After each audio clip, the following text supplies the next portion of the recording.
نبی اکرم صلی اللہ علیہ وسلم فرماتے ہیں جبرائیل اگر تو سدرۃ المنتہا سے آگے نہیں جا سکتا تو میں حضور ایزدی میں جا رہا ہوں، اگر تیرے دل کی کوئی التجا ہے تو مجھے بتا دے، میں عرض کر دوں گا۔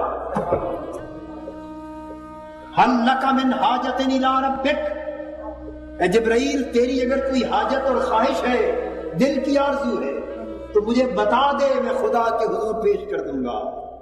جبرائیل دست بستہ عرض کرتے ہیں یا رسول اللہ صلی اللہ علیہ وسلم ایک ہی آرزو ہے، باقی تو سب کچھ مجھے نصیب ہو چکا، آپ کی خدمت کا شرف نصیب ہو گیا ہے، اس سے بڑھ کر کائنات کی اور کیا نعمت چاہیے؟ ایک آرزو باقی، وہ اللہ کی بارگاہ میں پیش کر دیجئے۔ فرمایا کیا؟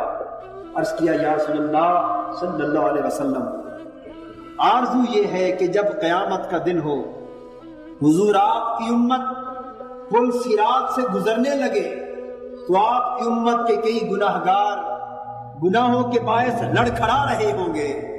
آرزو یہ ہے کہ قیامت کے دن خدا کی ذات مجھے اجازت دے، میں پل صراط سے آپ کی امت کو گزارنے کے لیے نیچے پر بچھا دوں اور آپ کی امت میرے پروں سے گزر جائے۔ حضور نے فرمایا جبرائیل تیری یہ خواہش حضور ایزدی میں پیش کر دی جائے۔ جبرائیل امین یہ سب کچھ کیوں حضور کی بارگاہ میں پیش کر رہے تھے؟